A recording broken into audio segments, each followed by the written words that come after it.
Sir ಹಾಗೆ ಹಾಗೆ ನಮ್ಮ ಜೊತೆಗೆ ಶೈಲೇಂದ್ರ ಬೆಲ್ದಳ್ಳಿ ಅವರು ಇದ್ದಾರೆ, ಬಿಜೆಪಿ ಶಾಸಕರು. ಅವ್ರನ್ನ ಕೂಡ ಮಾತಾಡಿಸ್ತೇನೆ. ಸರ್, ಇವತ್ತು ಬಸವರಾಜ ರೆಡ್ಡಿಯವರ ಹೇಳಿಕೆ ಇದು ನಿಜಕ್ಕೂ ಕೂಡ ಸರ್ಕಾರದಲ್ಲಿದ್ದಂತಹ ಭ್ರಷ್ಟಾಚಾರವನ್ನು ಅನಾವರಣ ಮಾಡಿದೆ. ತಾವೇನು ಹೇಳ್ತೀರಿ ಬಿಜೆಪಿ ಶಾಸಕರ? ಯಾವಾಗ ಕಾಂಗ್ರೆಸ್ ಸರ್ಕಾರ ಅನ್ಯಾಯ ಮಾಡ್ತದೆ ಅವಾಗ ಸದನದಲ್ಲೂ ಕೂಡ ಬಸವರಾಜ ರಾಯರೆಡ್ಡಿಯವರು ಸತ್ಯ ಹೇಳಿದ್ದಾರೆ.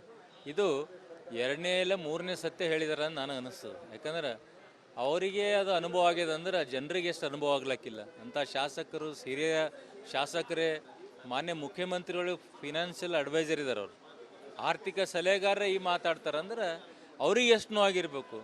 ಅವ್ರ ಕ್ಷೇತ್ರದಲ್ಲಿ, ಅವ್ರ ಜಿಲ್ಲೆಯಲ್ಲಿ, ರಾಜ್ಯದಲ್ಲಿ ಎಷ್ಟು ಭ್ರಷ್ಟಾಚಾರ ತಾಂಡವಾಡ್ತಾ ಇದೆ. ಜನರೇ ಮುಂದಿನ ದಿನದಲ್ಲಿ ಉತ್ತರ ಕೊಡ್ತಾರೆ. ಇದು ಸರ್ಕಾರದ ಪಾಪದ ಕೂಡ ತುಂಬಿದೆ ಅಂತ ಹೇಳಕ್ಕೆ ನಾನು ಇಷ್ಟಪಡ್ತೀನಿ. ಸರ್ಕಾರ ಉತ್ತರ ಕೊಡಬೇಕು ಅಂತ ತಾವು ಆಗ್ರಹ ಮಾಡ್ತಾರೆ. ಯಾಕೆಂದ್ರೆ ಸ್ವಪಕ್ಷ ಶಾಸಕರು ಗಂಭೀರವಾದಂಥ ಆರೋಪನ ಮಾಡಿರ್ತಾರೆ. ಮಾನ್ಯ ಮುಖ್ಯಮಂತ್ರಿಗಳೇ ಇದ್ರೆ ಹೊಣೆ ಹೊತ್ತಬೇಕಾದ್ರೆ ಅವರೇ ಅವರನ್ನು ಆರ್ಥಿಕ ಸಲಹೆಗಾರ ಅಂತ ನೇಮಕ ಮಾಡಿದ್ದಾರೆ. ಮತ್ತು ಸದನದಲ್ಲಿ ಮೊನ್ನೆ ತಾವು ಕೂಡ ನೋಡಿದ್ರಿ.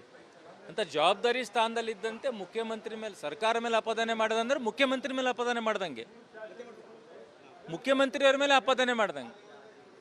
ಈಗ ಇದರ ನೇರವಾದಂಥ ಆರೋಪವನ್ನು, ಹೊಣೆಯನ್ನು ಮುಖ್ಯಮಂತ್ರಿಗಳು ಹೊರಬೇಕು. 100% ಮುಖ್ಯಮಂತ್ರಿನೇ ಹೊರಬೇಕತ್ತ. ಅವರು ಆರ್ಥಿಕ ಸಲಹೆಗಾರ ಹೇಳ್ತಾರೆ. ಸರ್ಕಾರ ಅಂದ್ರೆ ಮುಖ್ಯಮಂತ್ರಿಗೆ ಅವರೇ ನೇರ ಹೊಣೆ ಹೊತ್ತು ಈ ಸಂದರ್ಭದಲ್ಲಿ ರಾಜೀನಾಮೆ ಕೊಟ್ಟರು ತಪ್ಪಾಗಲ್ಲ ಅಂತ ಹೇಳಕ್ಕೆ ಇಷ್ಟ. ಸರ್ ಹಾಗೆ ನಮ್ಮ ಜೊತೆಗೆ ಶೈಲೇಂದ್ರ ಬೆಲ್ದಳ್ಳಿ ಅವರು ಇದ್ದಾರೆ, ಬಿಜೆಪಿ ಶಾಸಕರು. ಅವ್ರನ್ನ ಕೂಡ ಮಾತಾಡಿಸ್ತೇನೆ. ಸರ್, ಇವತ್ತು ಬಸವರಾಜ ರೆಡ್ಡಿಯವರ ಹೇಳಿಕೆ ಇದು ನಿಜಕ್ಕೂ ಕೂಡ ಸರ್ಕಾರದಲ್ಲಿದ್ದಂತಹ ಭ್ರಷ್ಟಾಚಾರವನ್ನು ಅನಾವರಣ ಮಾಡಿದೆ. ತಾವೇನು ಹೇಳ್ತೀರಿ ಬಿಜೆಪಿ ಶಾಸಕರ? ಯಾವಾಗ ಕಾಂಗ್ರೆಸ್ ಸರ್ಕಾರ ಅನ್ಯಾಯ ಮಾಡ್ತದೆ ಅವಾಗ ಸದನದಲ್ಲೂ ಕೂಡ ಬಸವರಾಜ ರಾಯರೆಡ್ಡಿಯವರು ಸತ್ಯ ಹೇಳಿದ್ದಾರೆ. ಇದು ಎರಡನೇ ಇಲ್ಲ ಮೂರನೇ ಸತ್ಯ ಹೇಳಿದ್ದಾರೆ ಅಂತ ನನಗೆ ಅನಿಸ್ತದೆ. ಯಾಕಂದ್ರೆ ಅವರಿಗೆ ಅದು ಅನುಭವ ಆಗಿದೆ ಅಂದ್ರೆ ಜನರಿಗೆ ಎಷ್ಟು ಅನುಭವ ಆಗ್ಲಿಕ್ಕಿಲ್ಲ. ಅಂಥ ಶಾಸಕರು, ಹಿರಿಯ ಶಾಸಕರೇ, ಮಾನ್ಯ ಮುಖ್ಯಮಂತ್ರಿಗಳು ಫಿನಾನ್ಷಿಯಲ್ ಅಡ್ವೈಸರ್ ಇದ್ದಾರೆ. ಅವರು ಆರ್ಥಿಕ ಸಲಹೆಗಾರರೇ ಈ ಮಾತಾಡ್ತಾರಂದ್ರೆ ಅವ್ರಿಗೆ ಎಷ್ಟು ನೋವಾಗಿರಬೇಕು. ಅವ್ರ ಕ್ಷೇತ್ರದಲ್ಲಿ, ಅವ್ರ ಜಿಲ್ಲೆಯಲ್ಲಿ, ರಾಜ್ಯದಲ್ಲಿ ಎಷ್ಟು ಭ್ರಷ್ಟಾಚಾರ ತಾಂಡವಾಡ್ತಾ ಇದೆ. ಜನರೇ ಮುಂದಿನ ದಿನದಲ್ಲಿ ಉತ್ತರ ಕೊಡ್ತಾರೆ. ಇದು ಸರ್ಕಾರದ ಪಾಪದ ಕೂಡ ತುಂಬಿದೆ ಅಂತ ಹೇಳಕ್ಕೆ ನಾನು ಇಷ್ಟಪಡ್ತೀನಿ. ಸರ್ಕಾರ ಉತ್ತರ ಕೊಡಬೇಕು ಅಂತ ತಾವು ಆಗ್ರಹ ಮಾಡ್ತಾರೆ. ಯಾಕೆಂದ್ರೆ ಸ್ವಪಕ್ಷ ಶಾಸಕರು ಗಂಭೀರವಾದಂಥ ಆರೋಪನ ಮಾಡಿರ್ತಾರೆ. ಮಾನ್ಯ ಮುಖ್ಯಮಂತ್ರಿಗಳೇ ಇದ್ರೆ ಹೊಣೆ ಹೊತ್ತಬೇಕಾದ್ರೆ ಅವರೇ ಅವರನ್ನು ಆರ್ಥಿಕ ಸಲಹೆಗಾರ ಅಂತ ನೇಮಕ ಮಾಡಿದ್ದಾರೆ. ಮತ್ತು ಸದನದಲ್ಲಿ ಮೊನ್ನೆ ತಾವು ಕೂಡ ನೋಡಿದ್ರಿ. ಅಂತ ಜವಾಬ್ದಾರಿ ಸ್ಥಾನದಲ್ಲಿದ್ದಂತೆ ಮುಖ್ಯಮಂತ್ರಿ ಮೇಲೆ, ಸರ್ಕಾರ ಮೇಲೆ ಅಪದಾನೆ ಮಾಡೋದಂದ್ರೆ ಮುಖ್ಯಮಂತ್ರಿ ಮೇಲೆ ಅಪದಾನೆ ಮಾಡ್ದಂಗೆ, ಮುಖ್ಯಮಂತ್ರಿಯವ್ರ ಮೇಲೆ ಅಪದಾನೆ ಮಾಡ್ದಂಗೆ. ಈಗ ಇದರ ನೇರವಾದಂಥ ಆರೋಪವನ್ನು, ಹೊಣೆಯನ್ನು ಮುಖ್ಯಮಂತ್ರಿಗಳು ಹೊರಬೇಕು. 100% ಮುಖ್ಯಮಂತ್ರಿನೇ ಹೊರಬೇಕತ್ತ. ಅವರು ಆರ್ಥಿಕ ಸಲಹೆಗಾರ ಹೇಳ್ತಾರೆ. ಸರ್ಕಾರ ಅಂದ್ರೆ ಮುಖ್ಯಮಂತ್ರಿಗೆ ಅವರೇ ನೇರ ಹೊಣೆ ಹೊತ್ತು ಈ ಸಂದರ್ಭದಲ್ಲಿ ರಾಜೀನಾಮೆ ಕೊಟ್ಟರು ತಪ್ಪಾಗಲ್ಲ ಅಂತ ಹೇಳಕ್ಕೆ ಇಷ್ಟ. ಸರ್ ಹಾಗೆ ನಮ್ಮ ಜೊತೆಗೆ ಶೈಲೇಂದ್ರ ಬೆಲ್ದಳ್ಳಿ ಅವರು ಇದ್ದಾರೆ, ಬಿಜೆಪಿ ಶಾಸಕರು. ಅವ್ರನ್ನ ಕೂಡ ಮಾತಾಡಿಸ್ತೇನೆ. ಸರ್, ಇವತ್ತು ಬಸವರಾಜ ರೆಡ್ಡಿಯವರ ಹೇಳಿಕೆ ಇದು ನಿಜಕ್ಕೂ ಕೂಡ ಸರ್ಕಾರದಲ್ಲಿದ್ದಂತಹ ಭ್ರಷ್ಟಾಚಾರವನ್ನು ಅನಾವರಣ ಮಾಡಿದೆ. ತಾವೇನು ಹೇಳ್ತೀರಿ ಬಿಜೆಪಿ ಶಾಸಕರ? ಯಾವಾಗ ಕಾಂಗ್ರೆಸ್ ಸರ್ಕಾರ ಅನ್ಯಾಯ ಮಾಡ್ತದೆ ಅವಾಗ ಸದನದಲ್ಲೂ ಕೂಡ ಬಸವರಾಜ ರಾಯರೆಡ್ಡಿಯವರು ಸತ್ಯ ಹೇಳಿದ್ದಾರೆ. ಇದು ಎರಡನೇ ಇಲ್ಲ ಮೂರನೇ ಸತ್ಯ ಹೇಳಿದ್ದಾರೆ ಅಂತ ನನಗೆ ಅನಿಸ್ತದೆ. ಯಾಕಂದ್ರೆ ಅವರಿಗೆ ಅದು ಅನುಭವ ಆಗಿದೆ ಅಂದ್ರೆ ಜನರಿಗೆ ಎಷ್ಟು ಅನುಭವ ಆಗ್ಲಿಕ್ಕಿಲ್ಲ. ಅಂಥ ಶಾಸಕರು, ಹಿರಿಯ ಶಾಸಕರೇ, ಮಾನ್ಯ ಮುಖ್ಯಮಂತ್ರಿಗಳು ಫಿನಾನ್ಷಿಯಲ್ ಅಡ್ವೈಸರ್ ಇದ್ದಾರೆ. ಅವರು ಆರ್ಥಿಕ ಸಲಹೆಗಾರರೇ ಈ ಮಾತಾಡ್ತಾರಂದ್ರೆ ಅವ್ರಿಗೆ ಎಷ್ಟು ನೋವಾಗಿರಬೇಕು. ಅವ್ರ ಕ್ಷೇತ್ರದಲ್ಲಿ, ಅವ್ರ ಜಿಲ್ಲೆಯಲ್ಲಿ, ರಾಜ್ಯದಲ್ಲಿ ಎಷ್ಟು ಭ್ರಷ್ಟಾಚಾರ ತಾಂಡವಾಡ್ತಾ ಇದೆ. ಜನರೇ ಮುಂದಿನ ದಿನದಲ್ಲಿ ಉತ್ತರ ಕೊಡ್ತಾರೆ. ಇದು ಸರ್ಕಾರದ ಪಾಪದ ಕೂಡ ತುಂಬಿದೆ ಅಂತ ಹೇಳಕ್ಕೆ ನಾನು ಇಷ್ಟಪಡ್ತೀನಿ. ಸರ್ಕಾರ ಉತ್ತರ ಕೊಡಬೇಕು ಅಂತ ತಾವು ಆಗ್ರಹ ಮಾಡ್ತಾರೆ. ಯಾಕೆಂದ್ರೆ ಸ್ವಪಕ್ಷ ಶಾಸಕರು ಗಂಭೀರವಾದಂಥ ಆರೋಪನ ಮಾಡಿರ್ತಾರೆ. ಮಾನ್ಯ ಮುಖ್ಯಮಂತ್ರಿಗಳೇ ಇದ್ರೆ ಹೊಣೆ ಹೊತ್ತಬೇಕಾದ್ರೆ ಅವರೇ ಅವರನ್ನು ಆರ್ಥಿಕ ಸಲಹೆಗಾರ ಅಂತ ನೇಮಕ ಮಾಡಿದ್ದಾರೆ. ಮತ್ತು ಸದನದಲ್ಲಿ ಮೊನ್ನೆ ತಾವು ಕೂಡ ನೋಡಿದ್ರಿ. ಅಂತ ಜವಾಬ್ದಾರಿ ಸ್ಥಾನದಲ್ಲಿದ್ದಂತೆ ಮುಖ್ಯಮಂತ್ರಿ ಮೇಲೆ, ಸರ್ಕಾರ ಮೇಲೆ ಅಪದಾನೆ ಮಾಡೋದಂದ್ರೆ ಮುಖ್ಯಮಂತ್ರಿ ಮೇಲೆ ಅಪದಾನೆ ಮಾಡ್ದಂಗೆ, ಮುಖ್ಯಮಂತ್ರಿಯವ್ರ ಮೇಲೆ ಅಪದಾನೆ ಮಾಡ್ದಂಗೆ. ಈಗ ಇದರ ನೇರವಾದಂಥ ಆರೋಪವನ್ನು, ಹೊಣೆಯನ್ನು ಮುಖ್ಯಮಂತ್ರಿಗಳು ಹೊರಬೇಕು. 100% ಮುಖ್ಯಮಂತ್ರಿನೇ ಹೊರಬೇಕತ್ತ. ಅವರು ಆರ್ಥಿಕ ಸಲಹೆಗಾರ ಹೇಳ್ತಾರೆ. ಸರ್ಕಾರ ಅಂದ್ರೆ ಮುಖ್ಯಮಂತ್ರಿಗೆ ಅವರೇ ನೇರ ಹೊಣೆ ಹೊತ್ತು ಈ ಸಂದರ್ಭದಲ್ಲಿ ರಾಜೀನಾಮೆ ಕೊಟ್ಟರು ತಪ್ಪಾಗಲ್ಲ ಅಂತ ಹೇಳಕ್ಕೆ ಇಷ್ಟ. ಸರ್ ಹಾಗೆ ನಮ್ಮ ಜೊತೆಗೆ ಶೈಲೇಂದ್ರ ಬೆಲ್ದಳ್ಳಿ ಅವರು ಇದ್ದಾರೆ, ಬಿಜೆಪಿ ಶಾಸಕರು. ಅವ್ರನ್ನ ಕೂಡ ಮಾತಾಡಿಸ್ತೇನೆ. ಸರ್, ಇವತ್ತು ಬಸವರಾಜ ರೆಡ್ಡಿಯವರ ಹೇಳಿಕೆ ಇದು ನಿಜಕ್ಕೂ ಕೂಡ ಸರ್ಕಾರದಲ್ಲಿದ್ದಂತಹ ಭ್ರಷ್ಟಾಚಾರವನ್ನು ಅನಾವರಣ ಮಾಡಿದೆ. ತಾವೇನು ಹೇಳ್ತೀರಿ ಬಿಜೆಪಿ ಶಾಸಕರ? ಯಾವಾಗ ಕಾಂಗ್ರೆಸ್ ಸರ್ಕಾರ ಅನ್ಯಾಯ ಮಾಡ್ತದೆ ಅವಾಗ ಸದನದಲ್ಲೂ ಕೂಡ ಬಸವರಾಜ ರಾಯರೆಡ್ಡಿಯವರು ಸತ್ಯ ಹೇಳಿದ್ದಾರೆ. ಇದು ಎರಡನೇ ಇಲ್ಲ ಮೂರನೇ ಸತ್ಯ ಹೇಳಿದ್ದಾರೆ ಅಂತ ನನಗೆ ಅನಿಸ್ತದೆ. ಯಾಕಂದ್ರೆ ಅವರಿಗೆ ಅದು ಅನುಭವ ಆಗಿದೆ ಅಂದ್ರೆ ಜನರಿಗೆ ಎಷ್ಟು ಅನುಭವ ಆಗ್ಲಕ್ಕಿಲ್ಲ ಅಂತ ಶಾಸಕರು ಹಿರಿಯ ಶಾಸಕರೇ ಮಾನ್ಯ ಮುಖ್ಯಮಂತ್ರಿಗಳು ಫಿನಾನ್ಷಿಯಲ್ ಅಡ್ವೈಸರ್ ಇದ್ದಾರೆ ಅವರು ಆರ್ಥಿಕ ಸಲಹೆಗಾರರೇ ಈ ಮಾತಾಡ್ತಾರಂದ್ರೆ ಅವ್ರಿಗೆ ಎಷ್ಟು ನೋವಾಗಿರ್ಬೇಕು ಅವ್ರ ಕ್ಷೇತ್ರದಲ್ಲಿ ಅವ್ರ ಜಿಲ್ಲೆಯಲ್ಲಿ ರಾಜ್ಯದಲ್ಲಿ ಎಷ್ಟು ಭ್ರಷ್ಟಾಚಾರ ತಾಂಡವಾಡ್ತಾ ಇದೆ ಇದು ಜನರೇ ಮುಂದಿನ ದಿನದಲ್ಲಿ ಉತ್ತರ ಕೊಡ್ತಾರೆ ಇದು ಸರ್ಕಾರದ ಪಾಪದ ಕೂಡ ತುಂಬಿದೆ ಅಂತ ಹೇಳಕ್ಕೆ ನಾನು ಇಷ್ಟಪಡ್ತೀನಿ. ಸರ್ಕಾರ ಉತ್ತರ ಕೊಡಬೇಕು ಅಂತ ತಾವು ಆಗ್ರಹ ಮಾಡ್ತಾರೆ, ಯಾಕೆಂದ್ರೆ ಸ್ವಪಕ್ಷ ಶಾಸಕರು ಗಂಭೀರವಾದಂಥ ಆರೋಪವನ್ನು ಮಾಡಿರ್ತಾರೆ.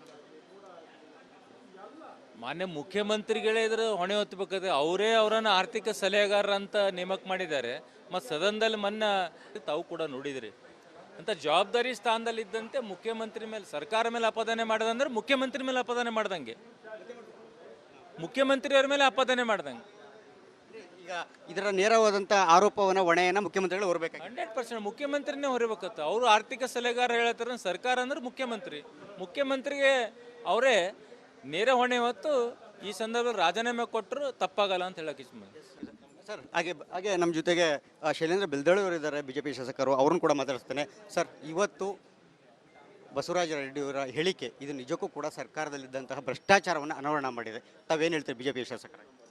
ಯಾವಾಗ ಕಾಂಗ್ರೆಸ್ ಸರ್ಕಾರ ಅನ್ಯಾಯ ಮಾಡ್ತದೆ ಅವಾಗ ಸದನದಲ್ಲೂ ಕೂಡ ಬಸವರಾಜ ರಾಯರೆಡ್ಡಿಯವರು ಸತ್ಯ ಹೇಳಿದ್ದಾರೆ.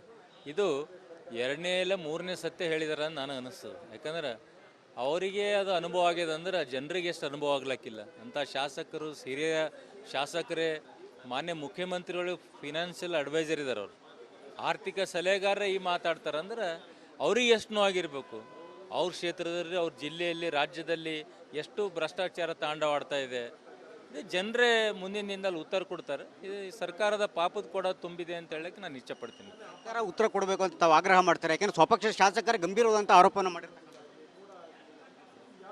ಮಾನ್ಯ ಮುಖ್ಯಮಂತ್ರಿಗಳೇ ಇದ್ರ ಹೊಣೆ ಹೊತ್ತಬೇಕಾದ್ರೆ ಅವರೇ ಅವರನ್ನು ಆರ್ಥಿಕ ಸಲಹೆಗಾರ ಅಂತ ನೇಮಕ ಮಾಡಿದ್ದಾರೆ. ಮತ್ತು ಸದನದಲ್ಲಿ ಮೊನ್ನೆ ತಾವು ಕೂಡ ನೋಡಿದ್ರಿ ಅಂತ ಜವಾಬ್ದಾರಿ ಸ್ಥಾನದಲ್ಲಿದ್ದಂತೆ ಮುಖ್ಯಮಂತ್ರಿ ಮೇಲೆ ಸರ್ಕಾರ ಮೇಲೆ ಅಪದಾನೆ ಮಾಡೋದಂದ್ರೆ ಮುಖ್ಯಮಂತ್ರಿ ಮೇಲೆ ಅಪದಾನೆ ಮಾಡ್ದಂಗೆ, ಮುಖ್ಯಮಂತ್ರಿಯವ್ರ ಮೇಲೆ ಅಪದಾನೆ ಮಾಡ್ದಂಗೆ. ಈಗ ಇದರ ನೇರವಾದಂಥ ಆರೋಪವನ್ನು ಹೊಣೆಯನ್ನು ಮುಖ್ಯಮಂತ್ರಿಗಳು ಹೊರಬೇಕಾಗಿದೆ. 100% ಮುಖ್ಯಮಂತ್ರಿನೇ ಹೊರಬೇಕತ್ತ. ಅವರು ಆರ್ಥಿಕ ಸಲಹೆಗಾರ ಹೇಳ್ತಾರೆ, ಸರ್ಕಾರ ಅಂದ್ರೆ ಮುಖ್ಯಮಂತ್ರಿಗೆ ಅವರೇ ನೇರ ಹೊಣೆ ಹೊತ್ತು ಈ ಸಂದರ್ಭದಲ್ಲಿ ರಾಜೀನಾಮೆ ಕೊಟ್ಟರು ತಪ್ಪಾಗಲ್ಲ ಅಂತ ಹೇಳಕ್ಕೆ ಇಷ್ಟ. ಸರ್ ಹಾಗೆ ನಮ್ಮ ಜೊತೆಗೆ ಶೈಲೇಂದ್ರ ಬೆಲ್ದಳ್ಳಿ ಅವರು ಇದ್ದಾರೆ, ಬಿಜೆಪಿ ಶಾಸಕರು, ಅವ್ರನ್ನ ಕೂಡ ಮಾತಾಡಿಸ್ತೇನೆ. ಸರ್, ಇವತ್ತು ಬಸವರಾಜ ರೆಡ್ಡಿಯವರ ಹೇಳಿಕೆ ಇದು ನಿಜಕ್ಕೂ ಕೂಡ ಸರ್ಕಾರದಲ್ಲಿದ್ದಂತಹ ಭ್ರಷ್ಟಾಚಾರವನ್ನು ಅನಾವರಣ ಮಾಡಿದೆ. ತಾವೇನು ಹೇಳ್ತೀರಿ ಬಿಜೆಪಿ ಶಾಸಕರಾಗಿ? ಯಾವಾಗ ಕಾಂಗ್ರೆಸ್ ಸರ್ಕಾರ ಅನ್ಯಾಯ ಮಾಡ್ತದೆ ಅವಾಗ ಸದನದಲ್ಲೂ ಕೂಡ ಬಸವರಾಜ ರಾಯರೆಡ್ಡಿಯವರು ಸತ್ಯ ಹೇಳಿದ್ದಾರೆ. ಇದು 2ನೇ ಇಲ್ಲ 3ನೇ ಸತ್ಯ ಹೇಳಿದ್ದಾರೆ ಅಂತ ನನಗೆ ಅನಿಸ್ತದೆ. ಯಾಕಂದ್ರೆ ಅವರಿಗೆ ಅದು ಅನುಭವ ಆಗಿದೆ ಅಂದ್ರೆ ಜನರಿಗೆ ಎಷ್ಟು ಅನುಭವ ಆಗ್ಲಕ್ಕಿಲ್ಲ. ಅಂತ ಶಾಸಕರು ಹಿರಿಯ ಶಾಸಕರೇ ಮಾನ್ಯ ಮುಖ್ಯಮಂತ್ರಿಗಳು ಫಿನಾನ್ಷಿಯಲ್ ಅಡ್ವೈಸರ್ ಇದ್ದಾರೆ ಅವರು ಆರ್ಥಿಕ ಸಲಹೆಗಾರರೇ ಈ ಮಾತಾಡ್ತಾರಂದ್ರೆ ಅವ್ರಿಗೆ ಎಷ್ಟು ನೋವಾಗಿರ್ಬೇಕು ಅವ್ರ ಕ್ಷೇತ್ರದಲ್ಲಿ ಅವ್ರ ಜಿಲ್ಲೆಯಲ್ಲಿ ರಾಜ್ಯದಲ್ಲಿ ಎಷ್ಟು ಭ್ರಷ್ಟಾಚಾರ ತಾಂಡವಾಡ್ತಾ ಇದೆ ಇದು ಜನರೇ ಮುಂದಿನ ದಿನದಲ್ಲಿ ಉತ್ತರ ಕೊಡ್ತಾರೆ. ಇದು ಸರ್ಕಾರದ ಪಾಪದ ಕೂಡ ತುಂಬಿದೆ ಅಂತ ಹೇಳಕ್ಕೆ ನಾನು ಇಷ್ಟಪಡ್ತೀನಿ. ಸರ್ಕಾರ ಉತ್ತರ ಕೊಡಬೇಕು ಅಂತ ತಾವು ಆಗ್ರಹ ಮಾಡ್ತಾರೆ, ಯಾಕೆಂದ್ರೆ ಸ್ವಪಕ್ಷ ಶಾಸಕರು ಗಂಭೀರವಾದಂಥ ಆರೋಪವನ್ನು ಮಾಡಿರ್ತಾರೆ. ಮಾನ್ಯ ಮುಖ್ಯಮಂತ್ರಿಗಳೇ ಇದ್ರ ಹೊಣೆ ಹೊತ್ತಬೇಕಾದ್ರೆ ಅವರೇ ಅವರನ್ನು ಆರ್ಥಿಕ ಸಲಹೆಗಾರ ಅಂತ ನೇಮಕ ಮಾಡಿದ್ದಾರೆ.